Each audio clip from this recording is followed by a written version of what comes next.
I do feel that the problems I have should still be acknowledged, and my opinions on adult animation as a whole remain somewhat unchanged, I might actually keep up with the show as it continues. It is a reboot as much as it is a continuation. I've already judged it on its faithfulness to the original, but as it's still going and is just getting started, maybe now it's time to judge it as its own thing. Yeah, about that. I don't know how to start this video. I was going to open with some sort of skit about how I shouldn't have taken so long to make something that should have been so simple, how making this video felt pointless after the show kind of faded away with little to no fanfare, but then I just decided not to do that. So, Everybody Still Hates Chris is an animated Everybody Hates Chris revival that aired for 10 episodes between September and October 2024. When the first couple episodes came out, I was somewhat unimpressed and felt that it was a downgrade from the original series, especially with the character writing, making a full video about those 2 episodes as a first impression. Unfortunately for me, I ended that video with the spiel you heard in this video's introduction, including an on-screen message that the show was growing on me. That is no longer the case.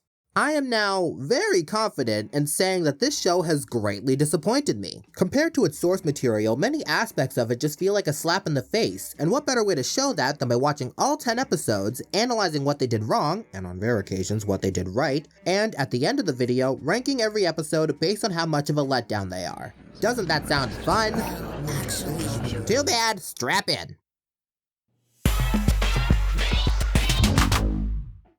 Following where the original show left off, Chris failed his recent GED and has to go back to high school, repeating the 10th grade.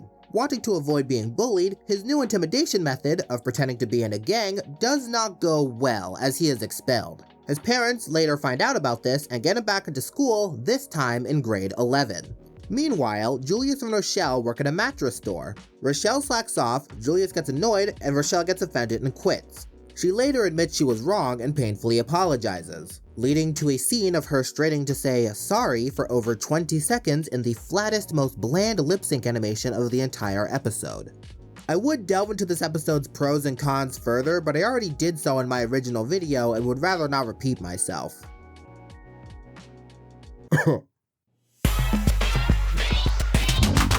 Seeing that his longtime crush Tasha has become more mature, Chris hopes to get closer to her during the annual neighborhood block party. When he receives his wish, sneaking away from the party to her apartment, he finds out that she has become a true woman of God. And seeing that that's not his cup of tea, he bounces, also having disregarded an important responsibility of grilling the biggest and most expensive piece of meat in the process, which, like his plans, goes up in flames. And for some strange reason, he receives no consequences. Julius not only isn't upset when Chris admits why he ran off, but tries to give Chris advice as to not give up on a person he likes, as eventually he'll wear her down? Which in my opinion is pretty terrible and disrespectful advice, kinda sounds like a no means yes scenario, but I'm not a hopeless romantic or anything, so who knows, maybe I'm the idiot, whatever. Didn't I tell you to leave my daughter alone? Look, I'm just trying to show her I like her. She gets it. But you can't make somebody like you back. Meanwhile, Rochelle and Peaches, Tasha's mother, feud over mac and cheese recipes for the party. Nothing special, even snuck in a cheeky cutaway for Michelle dropping the F-bomb. A little on the nose for my taste, considering the original show never made it close to saying those words, but I'm sure it won't come up again. Meanwhile, Drew and Tanya babysit a few kids, only to set up a dangerous stunt that results in one of them falling into the sewer. So yeah, that happens. I did cover this episode somewhat in my first video, but this will be more in depth.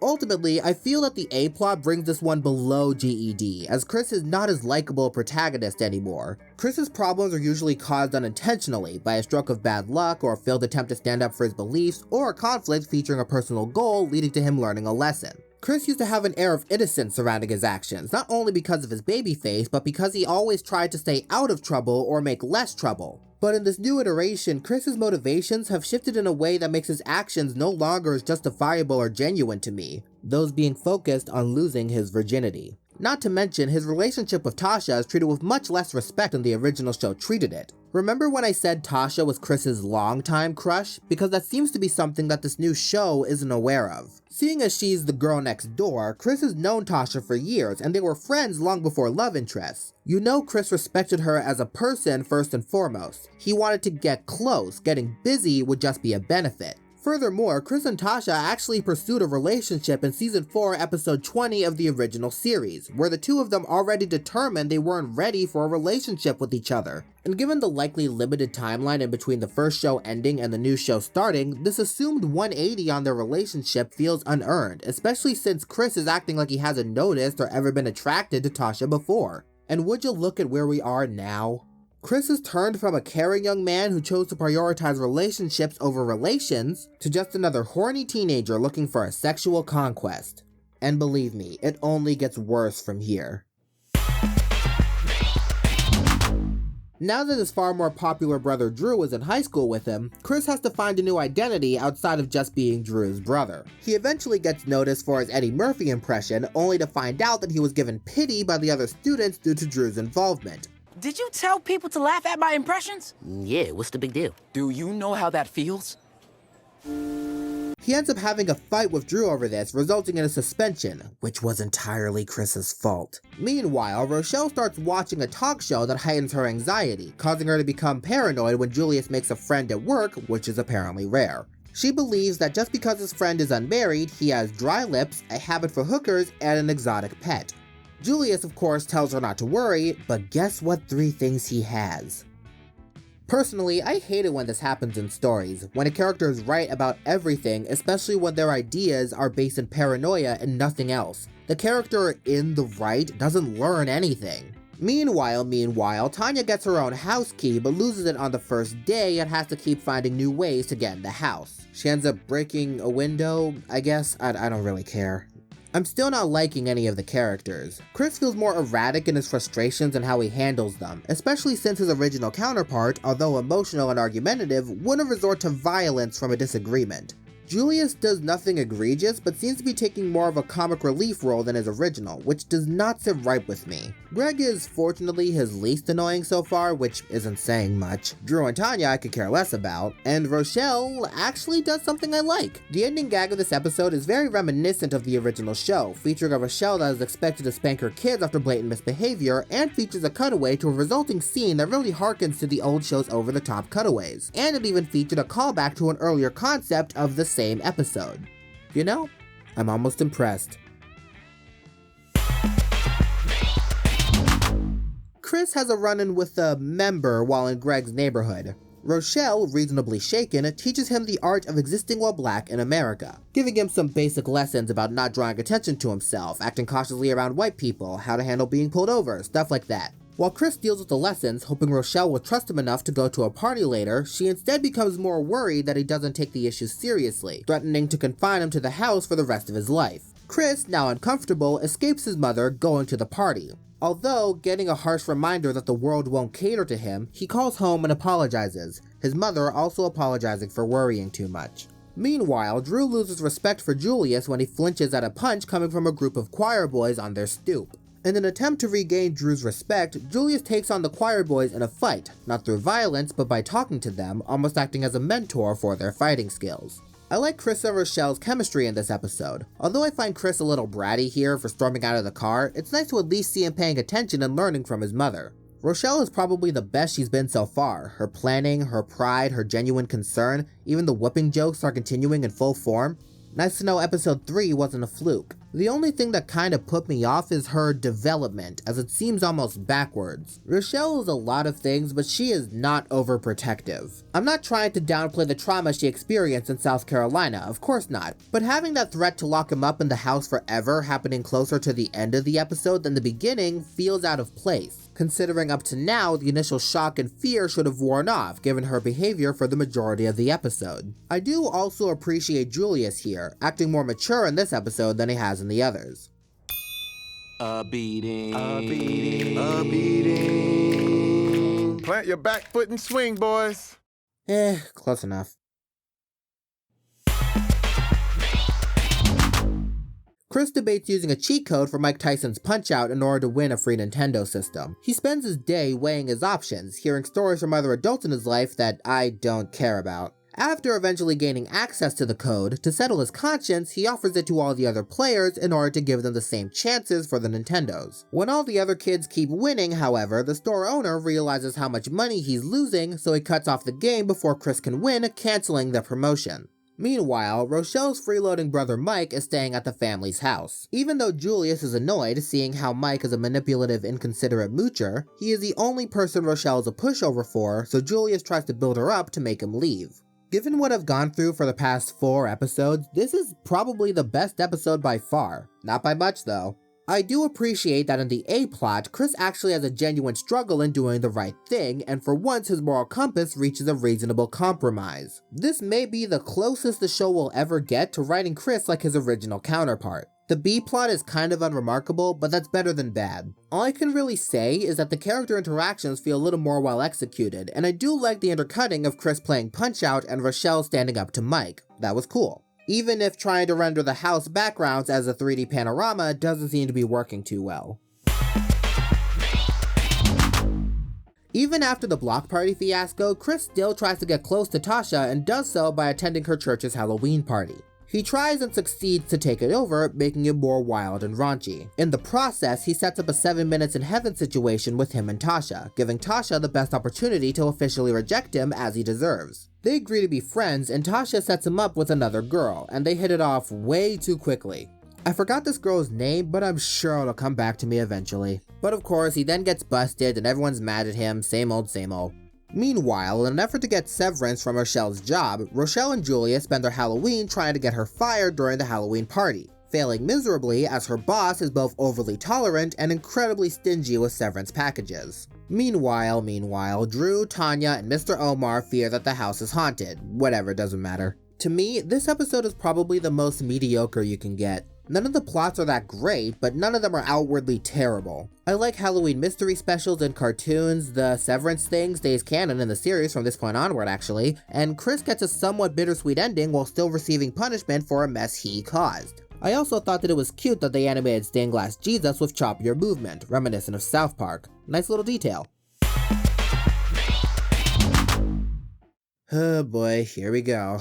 In an effort to avoid dodgeball in gym class, Chris, Drew, and Greg start a breakdancing club, which Greg immediately completely takes over, turning it into a hangout for other students, including bullies that they hope to avoid, all while completely disregarding any and all of Chris's objections. Drew finally brings to Chris's attention that Greg is a terrible person. Finally, someone said it! Drew then helps Chris to stick up for himself, but Greg does not back down, leading to a breakdancing contest, resulting in long overdue karma. Their club and their friendship are disbanded. But they're lonely, so they end up together again in gym class. Greg makes an empty gesture. Narrator Chris claims that Greg would always have his back, and Greg promises to be better. Yeah, right. Guess what? He immediately breaks that promise by letting Chris get beamed by a dodgeball, and he does not change for the rest of the series. Believe me, I know. Meanwhile, Tanya loses her coolness when her house key ownership is overshadowed by another girl's crop top. When Rochelle won't buy one for her, she goes to Peaches, who obliges with a new grown-up look. Rochelle finds out, puts a stop to it, and tries to find a compromise with Tanya to still help her regain her status, which they do by making a story that Tanya called her mother a b****. Meanwhile, Julius and the guys at the barber What? I'm not reading this. No, what is this? Who wrote this? You gotta be kidding me. Really? Ugh. Meanwhile, Julius and the guys at the barber shop try to cure his butt blindness. I'm not elaborating. I refuse. Okay, taking down this episode's issues piece by piece. First of all, this episode is undoubtedly Greg at his worst, and the writers know it. Greg is a completely terrible person for the entire episode. Completely taking over Chris's club, stepping all over him and ignoring him just to get what he wants, and even when he knows that he did his friend wrong, he makes no effort to change his ways.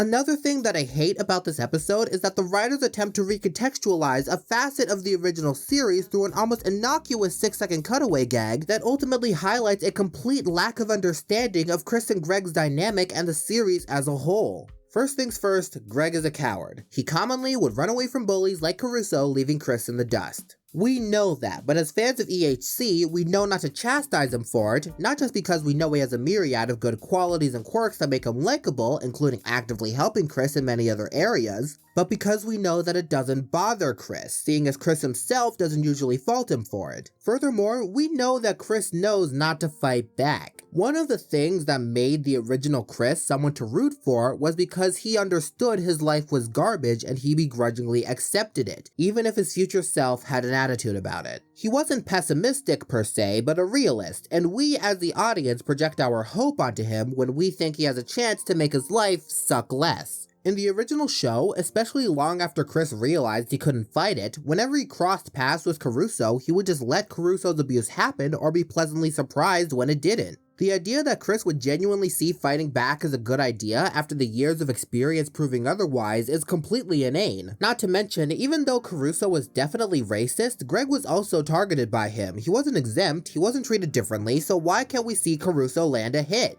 Also, why is there such a running gag of Chris getting hit in the groin? This is an unsettling pattern and something the original show never did. I'm just gonna chalk it up to the shockingly rampant vulgarity of modern adult animation. An issue that is very much compounded by Julius's subplot. The existence of this subplot encapsulates exactly what is wrong with the show's reinterpretation of Julius, almost single-handedly turning him into pure comic relief instead of a character that actually mattered like his original counterpart. The family man, the cheapo coin counter, the fountain of good advice, heck, for all we know, he could be Batman! The comedy from Julius usually came from how seriously he took the things that he, as a well-rounded person with a life having lived, would actually care about. Being so cheap, he made his family celebrate Kwanzaa instead of Christmas to avoid buying presents while still giving them a loving holiday. A man who took great pride in working so hard that he would take a job as a funeral home delivery boy along with his other jobs just for the extra money. The man who was so adamant about never giving up he would rant for hours about how many great people would have never accomplished anything had they done so. A trait that in itself became a running gag so beautifully executed and subverted that he actually used this conversation tactic to talk a man out of jumping off a bridge. But I don't see this version of Julius having the same capabilities or even that level of maturity. This show just keeps on butchering so many aspects of itself, and for what? Comedy? Well, guess what? I'm not laughing.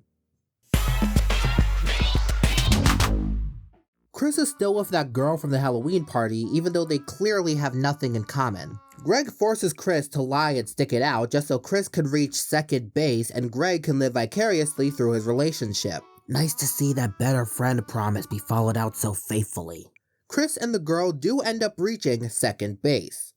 In the park, while Greg watches, which isn't creepy at all. The worst part is, this girl has now deluded herself into thinking Chris is the perfect guy and hopes to introduce him to her family. She wants me to meet her family. Dude, you gotta break up with her. Realizing he is in way over his head, he requests Tanya to badmouth him to make him less desirable, which fails when the girl's family gets on Tanya's good side. Chris then fesses up about lying, which only makes the girl like him more, to the point where she's willing to have sex with him for admitting he's a terrible person? Woman, where is the logic? Where is the self-respect? Have you no standards? Fortunately, she does have one deal breaker. At the end of the episode, Chris admits the final blow, something that further ruins all characters involved in this plot. He doesn't know her name. He never knew her name. In this entire character's existence, not a single soul, not Chris, not Tasha, not even her parents, ever said her name. That's why I've been describing her as the girl this whole time. That's all the show treats her as. An obstacle, a plot device, a common noun. And then he gets hit in the groin again. Oh, come on. Meanwhile, Julius's well-off chiropractor brother, Louis, is in town. Julius is displeased as Louis always lords his financial superiority over him. However, the timing is impeccable as Bed-Stuy is about to celebrate Jackie Robinson Day, on which Drew is to share a story of when Jackie picked him up as a baby. However, Drew is skeptical of this story when realizing that only Rochelle was the one to pass it on, most newspapers claiming a completely different account. Rochelle admits that she fabricated the story for Julius's sake, to be a roundabout way of being close to his hero. Although heartbroken at his mother's dishonesty, understanding how important it is to his father, Drew describes the story exactly as Rochelle had claimed, making Julius prouder than he had ever been, and Louis finally one-upped. Again, this show continues proving that Rochelle's character is the only unruined aspect of this series. Her interactions with her family are almost always the highlight of any episode. Her subplot did the impossible. Not only did it make me care about Drew for a minute, seeing their chemistry, although different from the original, is still well orchestrated, but it is also the only thing preventing this episode from being under breakdancing. Like I mentioned before, Chris and Greg's newfound obsession with sex has continued ruining their characters. The original Chris would never lie to a girl for a chance to get some, nor would he be so crass to do so without learning names. I just can't see this version of Chris as being a good person anymore, which is almost a compliment seeing as Greg can't go any lower. I hate this man with a burning passion. He is poison to their friendship, having the gall to influence such a deplorable action, not only without any empathy towards his so-called friend, but for the opportunity to be an observer. Empty promises! You want to know the kind of person Greg should be? The kind of person he used to be? Just look at Season 4, Episode 5 of the original series, Everybody Hates My Man, where Chris takes on the schoolwork of the school's football star Dickerson for a hopefully higher social standing that ultimately doesn't pan out. And Greg does applaud Chris as he seems to be doing well for himself, even if he himself receives no benefit. But even while supporting him, Greg still does chastise Chris when he realizes that his current deal with Dickerson is self-destructive, as Chris's grades and sleep suffer from constantly doing favors. Greg is actually being a good friend here, seeing that the potential benefits are far outweighed by the certain detriments, and tries to guide Chris accordingly in the right direction, even though he himself has nothing to gain or lose. The original Greg actually cared about Chris's well-being, whether he was involved with the issue or not. How do you think cartoon Greg would act in the situation based on his behavior for the past 2 episodes? He would have taken advantage of Chris's new social standing while offering no help, would eventually benefit more than Chris with Chris handling all the downsides, completely ignore Chris's self-destruction and be mad at him if Chris decides to give it up, and would overall get off scot-free like the weasel he is. Need I say more? Hoping to increase his social standing and avoid bullies, including a new one that's Caruso's sister, Chris takes up DJing, a skill he's already had interest in the original series. However, when his plans for the school dance fall through, he ends up finding work somewhere rather unexpected, an underground gay nightclub. After nailing his first job and befriending the owner and patrons, as payment they offer to teach him how to deal with his bullies by utilizing drag queen eyes, giving him the ability to read a person's flaws and throw them right back at them as skillful insults. When he gets the hang of it, he uses that skill against the new bully, makes her cry, and takes over the school dance DJ position, resulting in him getting trampled while Greg does not help, even though he promised to. Ending up in the hospital, the club owner who works there reminds Chris not to abuse his power, seeing as he made someone cry, and strips him of DJ duty, seeing as he missed an assignment. And then he gets hit in the groin again. And then he gets hit in the groin again. And then he gets hit in the groin again. And then he gets hit in the groin again. And then he gets hit in the groin again. And then he gets hit in the groin again.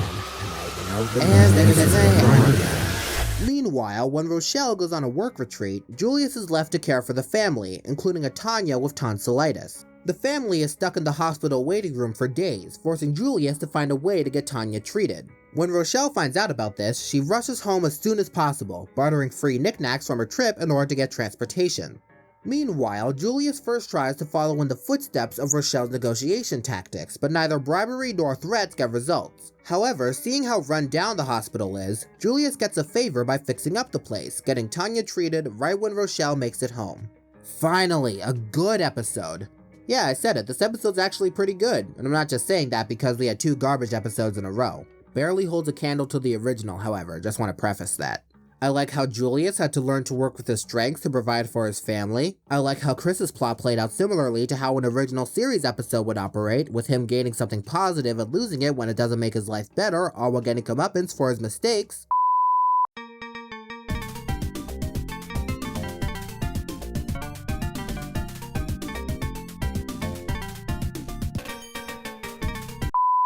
And I love that Rochelle's cleverness and resourcefulness in getting home continues to show how good of a character she has stayed, harkening back to the original show's montages in their comedy. However, I did notice a really small detail that kinda sets me off. Well, two, I guess. The first one being the official use of a bleeped out F-word. Just a personal nitpick, but I hate when shows that manage to be vulgar without swears just start using them out of nowhere. I'm not offended by the words themselves, of course, but by virtue of both shows' earlier writing, they are proven to be unnecessary. At least use clever ways of hiding them, cut off scenes, audible interruptions, even puns will work. But that's just me. Nevertheless, a more pressing issue is that a line from Miss Morello near the beginning of the episode frustrates me. Most probably recognize Miss Morello as Chris's well-meaning but casually racist teacher/principal. Even though she has the best intentions in helping out Chris, endorsing his hobbies and hard work, she has a habit of reflecting common black stereotypes onto him. Sorry I'm late, but my whole family's sick. Dear, I'm so sorry. Is it sickle cell, rickets, or swine flu? It does make her a difficult character to watch sometimes, seeing it's the kind of cringe, out-of-pocket type of comedy, shock value with a purpose. But her words are never meant in malice, usually just based in ignorance, as casual racism can tend to be. However, this one line loses that idea almost entirely. Ooh, Chris, you'd be the perfect candidate to wicka wicka wicka DJ the school dance. Why? Because I'm you're black. Even Morello would know that outright saying, because you're black, is at the very least kinda crossing a line conversationally. The writers condensed the entirety of the joke into its base idea, completely stripping it of its nuance, variety, and subtlety, and therefore its comedy and charm. Like I said in my first video about this show, well-written comedy is blatant, not blunt. Just another example of the writers easily botching another basic character detail for the sake of comedy. At least the original Morello's dialogue elicited some form of reaction, or maybe that's just me being beaten down by the show's mediocrity. What? Was that more negative than you expected it to be for what I said was a good episode? I did enjoy it well enough, but it's not like it saved the series for me. I still hate most other things the show does. And isn't that what media criticism is all about? No, the episode is not about career tests, thanks for asking. Instead, the test itself acts as an easily forgotten catalyst for a certain uncomfortable subject matter. When Chris takes one of these tests at school, the test claims he is doomed to be When Chris takes one of these tests at school, the test claims he is doomed to be a virgin corpse in an urban pond.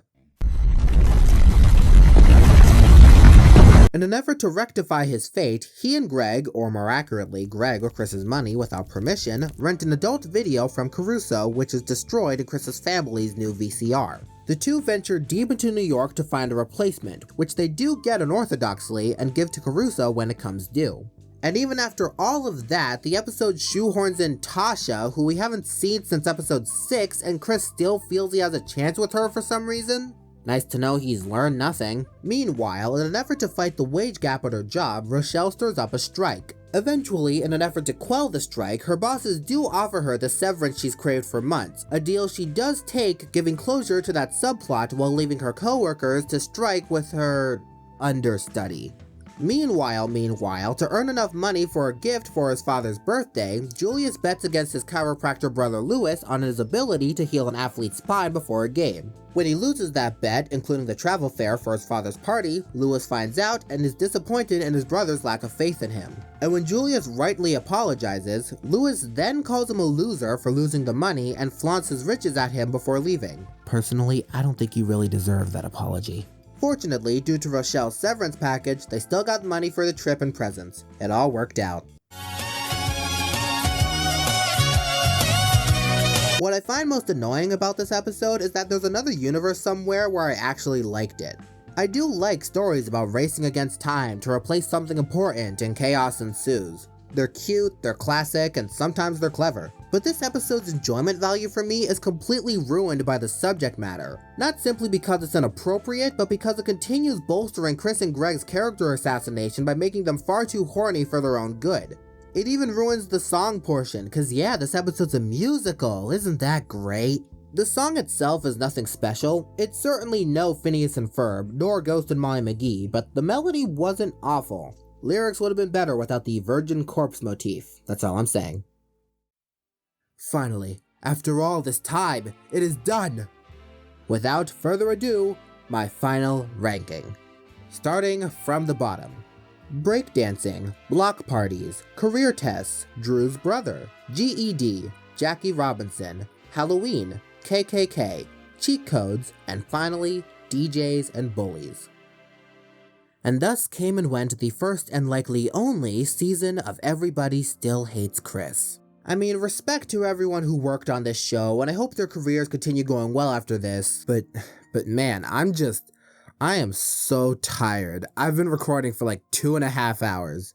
I know I originally said that I wanted to look at this show as a separate thing from the original show, and you'd think that would be easy as the show acts like most anything before the original series finale never happened, character writing wise anyway, but it still tried and failed to implement so many aspects of the original, screwing them all up out of a lack of understanding of how the show operates. The show was not irredeemable, but the bad far outweighs the good that it had to offer. Could the show have been saved if more of the original writing crew was on it? I don't know. Maybe, but I'm sick of thinking about it. Fortunately, at least to my knowledge, as of writing this, a season 2 seems unlikely. What's up, y'all? A lot of y'all didn't know this. I'm also I have a great opportunity. I'm so thankful for the people that gave me an opportunity. A lot of people didn't know this. I am on the cartoon series of Everybody Hates Chris. Show you. Y'all gotta make sure y'all watch this cartoon. And that's... Oh, Everybody Still Hates Chris. Oh no. This has been a Simply Doodled Studios production, regretfully. Thanks for watching, thanks for nothing, and have a good night.